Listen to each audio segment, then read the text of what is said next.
Hi అండి, అందరికీ నమస్కారం. Welcome to my YouTube channel Savuji Krish. అందరూ ఎలా ఉన్నారండి? మీరందరూ బాగుండాలని మనస్ఫూర్తిగా కోరుకుంటున్నానండి. ఎప్పటిలాగే ఈరోజు కూడా మంచి మంచి టిప్స్ అయితే నేను ముందుకు వచ్చానండి.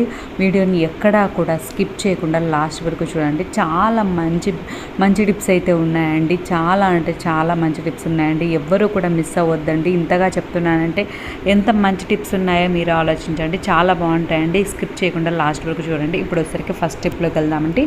ఒక గ్లాస్లోకి అయితే వాటర్ అనేది తీసుకోవాలండి. వాటర్ తీసుకున్న తర్వాత ఒక బెండకాయ వచ్చరికి మధ్యలోకి అయితే కట్ చేసుకోవాలండి. చూస్తున్నారు కదండి. మీరు కావాలంటే 4 పీసెస్కి అయినా కట్ చేసుకోవచ్చు అండి. నేనైతే 2 పీసెస్కి అయితే కట్ చేసుకున్నానండి. అలా మనం చేసుకున్న తర్వాత ఆ వాటర్లో అయితే వేసుకోవాలండి. ఇదైతే మనకి ఇమ్యూనిటీ బూస్టర్గా అయితే చాలా బాగా వర్క్ అవుతుందండి. ఇది వచ్చరికి నైట్ అయితే నానబెట్టేసి మార్నింగ్ పరగడుపునైతే ఈ వాటర్ని అయితే తాగేయాలండి. ఇలా చేస్తే మనకు రోగ నిరోధక శక్తి చాలా పెరుగుతుందండి. ఖచ్చితంగా ట్రై చేయండి. షుగర్ కంట్రోల్ అవుతుందండి. షుగర్ ఉండే వాళ్ళకు కూడా చాలా బాగా యూజ్ అవుతుందండి. బెండకాయని అయితే తినాల్సిన అవసరం లేదండి. మనం వాటర్ అనేది తాగితే సరిపోతుందండి. మార్నింగ్ చాలా బాగా వర్క్ అవుతుందండి. తప్పకుండా అయితే ట్రై చేయండి. ఇప్పుడు వచ్చరికి నెక్స్ట్ టిప్లోకి వెళ్దామండి. ఇప్పుడు వచ్చరికి నేనైతే ఇలాచీ ఉంటుంది కదండి, దాన్ని అయితే 2 తీసుకున్నానండి. దాన్ని అయితే దంచుకోవాలండి. ఇలా దంచుకున్న తర్వాత మనం పౌడర్ అనేది తీసుకోవాలండి. ఒక బౌల్ తీసుకున్న ఆ పౌడర్ అనేది వేసుకుంటున్నాను చూడండి.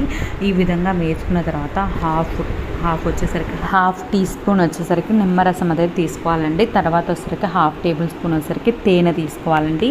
ఇది బాగా మిక్స్ చేసుకోవాలండి. ఇది వచ్చేసరికి మోషన్స్ అవుతాయి కదండి. మోషన్స్ అవుతున్న టైంలో ట్యాబ్లెట్స్ అనేవి తీసుకోలేము అని అనుకున్నప్పుడైతే మనమైతే ఇదైతే యూజ్ చేసాము అని అంటే మోషన్స్ అనేవి కంట్రోల్ అవుతాయండి. ఇది ఒక స్పూన్ అనేది మనం తాగాము అని అంటే మోషన్స్ అనేవి కంట్రోల్ అవుతాయండి. 1-2 సార్లు అయినప్పుడు మోషన్స్ మనకు తెలుస్తుంది కదండి. మోషన్స్ అప్పుడు అలా తెలిసినప్పుడే మనం ఒక స్పూన్ అనేది ఇది తాగాము అని అంటే మనకి మోషన్స్ అనేవి కంట్రోల్ అవుతుందండి. మనం ట్యాబ్లెట్స్ అనేవి వేసుకోవాల్సిన అవసరం లేదండి. తప్పకుండా అయితే ఒక్కసారి అయితే ట్రై చేయండి. ఇప్పుడు వచ్చరికి నెక్స్ట్ టిప్లోకి వెళ్దామండి. ఇది వచ్చరికి మీరు చూస్తున్నారు కదండి, ఆవ నూనె అండి. దీంతో అయితే చాలా మంచి బెనిఫిట్స్ అయితే ఉన్నాయండి. ఇది వచ్చేసరికి ఏ ఆయుర్వేదం షాప్లో అయినా దొరుకుతుందండి. ఒక బౌల్లో వచ్చేసరికి కొంచెం ఆవ నూనె అనేది వేసుకోవాలండి. తర్వాత వచ్చేసరికి వెల్లుల్లి అనేది చితక్కొట్టి వేసుకోవాలండి. నేను చూస్తున్నారు కదండి, ఒక వెల్లుల్లి అయితే నేను చితక్కొట్టి వేసుకుంటున్నానండి. ఇప్పుడైతే మనం ఒక ఆయిల్ అనేది తయారు చేద్దామండి. ఇది వచ్చేసరికి మోకాళ్ళ నొప్పులకి, కీళ్ళ నొప్పులకి, అన్ని నొప్పులకైతే ఇది బాగా పనిచేస్తుందండి. చూస్తున్నారు కదండి, కొంచెం ఆవ నూనె అయితే వేసుకున్నానండి. వేసుకున్న తర్వాత కొంచెం చితక్కొట్టిన వెల్లుల్లి ఉంది కదండి, అదైతే వేసుకున్నానండి. దానిలోకి వచ్చరికి కొంచెం పసుపు అయితే వేసుకోవాలండి. వేసుకున్న తర్వాత మనం కొంచెంగా అయితే వేడి పెట్టుకోవాలండి. ఎక్కువ వేడైతే అవసరం లేదండి, కొంచెం అయితే వేడి పెట్టుకోవాలండి. ఇలా కొంచెం వేడి పెట్టిన తర్వాత స్టవ్ అనేది ఆఫ్ చేసుకొని చల్లారిన తర్వాత మనం కావాలి అని అనుకుంటే ఇదైతే స్టోర్ కూడా చేసుకోవచ్చు అండి. బాటిల్లో వేసుకొని మనం ఎక్కువగా చేసుకున్నాం అనుకోండి, బాటిల్లో వేసుకొని స్టోర్ చేసుకోవచ్చు అండి. నేనైతే కొంచెమే చేస్తున్నాను చూడండి. ఇలా వేసుకున్న తర్వాత ఇలా చేసుకొని మనం కొంచెం చల్లారిన తర్వాత మోకాల నొప్పులకైతే ఇదైతే బెస్ట్ ఐడియా అండి. చాలా బాగా పనిచేస్తుందండి. కాళ్ళ నొప్పులు, కండరాల నొప్పులు, వాతం నొప్పులు, ఇలా ఎలాంటి నొప్పులు ఉన్నా సరేనండి మనకి చాలా బాగా పనిచేస్తుందండి. మనం రాసుకుంటే గిన ఇది చాలా మంచి రిలీఫ్ ఉంటుందండి. అంతేకాకుండా స్వెల్లింగ్ ఉంటుంది కదండి, ఎక్కడైనా స్వెల్లింగ్ ఉన్నా కూడా అనుకోకుండా ఎక్కడైనా నొప్పి వచ్చినా కూడా మనం ఇదైతే చాలా బాగా యూజ్ అవుతుందండి. మనం ఇది స్టోర్ చేసుకుంటాం కదండి, ఇది మనం ఎప్పుడైనా వాడాలి అని అనుకుంటే కొంచెంగా ఆయిల్ అనేది వేసుకొని మళ్ళీ కొంచెం వేడి పెట్టుకొని మనం వాడుకున్నామంటే చాలా బాగా పనిచేస్తుందండి. తప్పకుండా అయితే ట్రై చేయండి. చాలా మంచి రిజల్ట్ అయితే ఉంటుందండి. ఇప్పుడు వచ్చరికి నెక్స్ట్ స్టెప్లోకి వెళ్దామండి. ఇలా మనం నిమ్మకాయ అనేది మనము పిండేసుకుంటాం కదండి. పిండేసుకున్న తర్వాత దాన్ని అయితే పడేస్తాం కదండి, అదైతే అస్సలు పడేయొద్దండి. దాన్ని అయితే ఇప్పుడు బేకింగ్ సోడా అయితే వేస్తున్నాను చూడండి.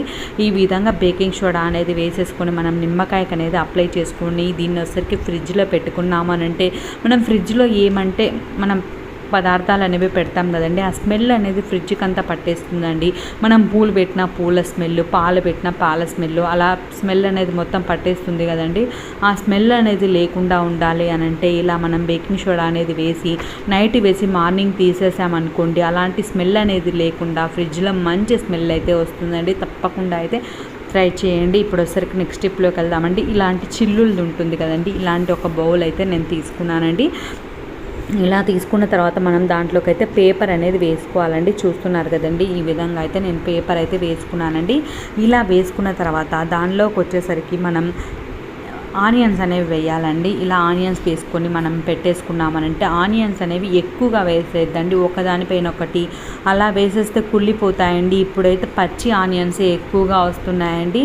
ఫ్రంట్ ఉంటుంది చూడండి, ఆ ప్లేస్లో అయితే ఊరికే కుళ్ళిపోతున్నాయండి. కుళ్ళిపోయి వాటన్నిటికీ గుడ్డి ఈగలు ముసరడము, చిన్న చిన్న ఈగలు ఉంటాయి కదండి, అవన్నీ ముసురుతున్నాయండి. అలా లేకుండా ఉండాలంటే వాటికి వచ్చేసరికి పైన పైన పైన పైన ఎక్కువ వేయకుండా వాటికి గాలి అనేది ఆడేటట్టు చూస్తున్నారు కదండి. ఈ విధంగా ఫ్రీగా అయితే మనం ఇలా వేసి పెట్టుకున్నాము అని అంటే ఆనియన్స్ అనేవి అస్సలు పాడైపోకుండా ఉంటాయండి. ఇప్పుడు ఉండే ఆనియన్స్ పచ్చి ఆనియన్స్ కాబట్టి త్వరగా పాడైపోతున్నాయండి. అలా పాడైపోకుండా ఉండాలంటే ఇదైతే చాలా మంచి టిప్ అండి, తప్పకుండా అయితే ట్రై చేయండి. ఇప్పుడు వచ్చేసరికి నేను నెక్స్ట్ టిప్లోకి వెళ్దామండి. ఇది చాలా మంచి టిప్ అండి, అస్సలు స్కిప్ చేయకుండా చూడండి. అసలు చాలా మంచి టిప్ అండి. ఎంత మంచి టిప్ అంటే ఇప్పుడు ఆవ నూనె అనేది చాలా యూజ్ చేయొచ్చు, చాలా విధాలుగా యూజ్ చేయొచ్చు అని చెప్పాను కదండి. ఇప్పుడు వచ్చేసరికి నెక్స్ట్ ఏ విధంగా యూజ్ చేయొచ్చు అనేది చెప్పబోతున్నానండి. మనం వచ్చేసరికి కీళ్ళ నొప్పులైనా ఏ నొప్పులైనా సరే ఆవ నూనె చాలా బాగా యూజ్ అవుతుంది కదండి. ఇప్పుడు వచ్చేసరికి జుట్టు పెరుగుదలకైతే ఆవ నూనె అనేది చాలా బాగా పనిచేస్తుందండి. మేమైతే ఇదే యూజ్ చేస్తున్నామండి, అందుకోసమే మీకు కూడా ఉపయోగపడుతుందని ఈ వీడియోలో అయితే నేను దీన్ని అయితే ఇంక్లూడ్ చేస్తున్నానండి. నేను ఆవ నూనె అనేది కొంచెంగా తీసుకుని దాంతో మనం బాదం నూనె ఉంటుంది చూడండి, ఆ బాదం నూనె కూడా వేసుకొని జస్ట్ కొంచెం గోరువెచ్చ చేసుకొని నేనైతే ఆయిల్ అనేది పట్టించుకుంటానండి. చాలా మంచిగా ఉంటుందండి, తప్పకుండా అయితే ట్రై చేయండి. దీనివల్ల చాలా మంచి బెనిఫిట్స్ అయితే ఉన్నాయండి. ఇదైతే ఈ వాసన వస్తుంది చూడండి, అది వచ్చేసరికి బలమైన వాసనని కలిగి ఉంటుందండి ఈ ఆవ నూనె అనేది. ఇది మీ జుట్టుకు చేసే బెనిఫిట్స్ అయితే చాలా ఉంటాయండి. ఇది వేడిని ఉత్పత్తి చేస్తుందండి, తలలో రక్త ప్రసరణ అనేది పెంచడంలో సహాయపడుతుంది. కాబట్టి ఇదైతే జుట్టు పెరుగుదలకి చాలా బాగా ఉపయోగపడుతుందండి. జుట్టు సమస్యలకైతే ఎటువంటి సమస్యలు అనేవి లేకుండా ఉంటుందండి. జుట్టును అయితే బలపరుస్తుంది, మెరుగైన పోషణను అయితే ఇస్తుందండి. తప్పకుండా అయితే ఆవ నూనె అయితే హెయిర్కి పెట్టుకునే దానికైతే తప్పకుండా ట్రై చేయండి. ఇప్పుడు ఒకసారి నెక్స్ట్ టిప్లోకి వెళ్దామండి. ఒక బౌల్లో అయితే నేను చూస్తున్నారు కదండి పౌడర్ అయితే వేసానండి. తర్వాత పర్ఫ్యూమ్ ఉంటుంది కదండి, ఏ పర్ఫ్యూమ్ అయినా వేసుకోవచ్చండి. ఇలా పర్ఫ్యూమ్ వేసుకున్న తర్వాత టిష్యూ ఉంటుంది కదండి, టిష్యూ అనేది వేసేసుకొని మనం ఒక రబ్బర్ బ్యాండ్ అనేది వేసేసుకొని ఇలా క్లోజ్ చేసుకొని పెట్టుకున్నాము అని అంటే చాలా మంచి స్మెల్ అయితే వస్తుందండి. చూస్తున్నారు కదండి, ఈ విధంగా అయితే మనం వేసి పెట్టుకున్నాము అని అంటే ఇలా హోల్స్ అయితే పెట్టేసుకోవాలండి. అదొక చిన్న రిక్వెస్ట్ అండి, ఇప్పటి వరకు లైక్ చేయండి వాళ్ళు ఎవరైనా ఉంటే తప్పకుండా లైక్ చేయండి. మీకు టిప్స్ అన్నింటిలో ఏ టిప్ నచ్చిందో తప్పకుండా అయితే కామెంట్ సెక్షన్లో తెలియజేయండి. ఇలా రబ్బర్ బ్యాండ్ వేసుకొని మనం పెట్టుకున్నాము అని అంటే కబోర్డ్స్ బట్టల దగ్గర పెట్టుకున్నామంటే చిన్న చిన్న పురుగులు బొద్దింకలు అనేవి బట్టల లోపలికి పోతాయి కదండి, అలా పోకుండా మంచి స్మెల్ అయితే వస్తుందండి. తప్పకుండా ట్రై చేయండి. నిజంగా అండి మనం బట్టలు ఎలా పెట్టుకున్నా సరే అండి సెల్ఫ్లోకి అయితే చిన్న చిన్న పురుగులు చిన్న చిన్న బొద్దింకలు అనేవి పోతాయండి. ఇలా మనం పెట్టేసుకున్నాము అని అంటే ఆ స్మెల్కి అయితే పురుగులు అనేవి బొద్దింకలు అనేవి అస్సలు రాకుండా ఉంటాయండి. తప్పకుండా అయితే ట్రై చేయండి. ఇప్పుడు వచ్చేసరికి నెక్స్ట్ టిప్లోకి వెళ్దామండి. ఒక బౌల్లోకి అయితే కొంచెంగా అయితే వాటర్ తీసుకున్నాను అండి. వాటర్ తీసుకున్న తర్వాత ఐస్ క్యూబ్స్ అనేవి ఉంటాయి కదండి, ఆ ఐస్ క్యూబ్స్ని అయితే నేను వేస్తున్నాను చూడండి. ఈ విధంగా అయితే ఐస్ క్యూబ్స్ అయితే వేసుకోవాలండి. తర్వాత వచ్చేసరికి గులాబీ రేకులు ఉంటాయి కదండి, ఆ గులాబీ రేకులను అయితే నేను వేస్తున్నాను చూడండి. రోజ్ పెటల్స్ ఉంటాయి కదండి, వాటిని అయితే వేస్తున్నానండి. ఈ రోజ్ పెటల్స్ అనేవి నలిస్తే మనకి కలర్ అనేది వస్తుందండి. ఆ కలర్ అనేది మనము చాలా బాగుంటుందండి. ఇలా వేసుకున్న తర్వాత దాంట్లో వచ్చేసరికి మనం ఫేస్ అనేది పెట్టుకోవాలండి. ఇలా పెట్టుకుంటే మనకి ఫేస్ డల్గా అయిపోయింది అని అనుకున్నప్పుడు కళ్ళ కింద నల్లగా అయిపోయి బాగా నీరసంగా ఉంటుంది కదండి, అలాంటప్పుడు కళ్ళు మొత్తం నీరసంగా ఉన్నాయి అన్నప్పుడు రిలాక్సేషన్ కోసం అయితే ఈ వాటర్ చాలా బాగా యూజ్ అవుతుందండి. ఈ వాటర్లో మనం ఫేస్ అనేది ముంచితే మంచి రిజల్ట్ అనేది ఉంటుందండి. ఫేస్ అనేది గ్లో అవ్వడమే కాకుండా ఫేస్ అంతా చాలా బాగా రిలాక్స్ అవుతుందండి. కళ్ళ కింద డల్నెస్ అనేది పోయి యాక్టివ్గా ఉంటుందండి. 5 మినిట్స్ రెగ్యులర్గా చేస్తే చాలా మంచి రిజల్ట్స్ అయితే ఉంటుందండి. ఇప్పుడు వచ్చరికి నేనైతే ఐస్ ట్రే ఉంటుంది కదండి, దాంట్లో అయితే నేను రోజ్ పెటల్స్ అనేవి వేసేసి వాటర్ అనేది వేసి పెడుతున్నానండి. నేనైతే ఇది వచ్చరికి క్లాత్ మన ఐస్ క్యూబ్స్ అనేది కట్టిన తర్వాత క్లాత్లో అయితే ఇది పెట్టేసుకొని మనం మొహం అంతా అప్లై చేసుకున్నామంటే చాలా మంచి ఫేస్లో అయితే మంచి గ్లో అయితే ఉంటుందండి. తప్పకుండా ఒకసారి అయితే ట్రై చేయండి. నేనైతే ఇలానే చేస్తానండి. ఇది ఐస్ క్యూబ్ అయిన తర్వాత నేనైతే డైరెక్ట్గా అప్లై చేయకుండా క్లాత్లో అనేది పెట్టేసుకొని మనం అప్లై చేసుకున్నాము ఫేస్ అంతా అంటే నీరసం అనేది లేకుండా డల్నెస్ అనేది లేకుండా చాలా మంచి రిలాక్సేషన్గా చాలా బాగుంటుందండి. తప్పకుండా అయితే ఒక్కసారి అయితే ట్రై చేయండి. చూడండి ఈ విధంగా మనమైతే ఐస్ క్యూబ్స్ అనేవి చాలా బాగా యూస్ చేసుకోవచ్చు అండి. కళ్ళ కింద యూస్ చేసుకోవచ్చు, కళ్ళ కింద డార్క్నెస్ అనేది లేకుండా ఉంటుంది, చాలా బాగుంటుందండి. తప్పకుండా ట్రై చేయండి. Thank you.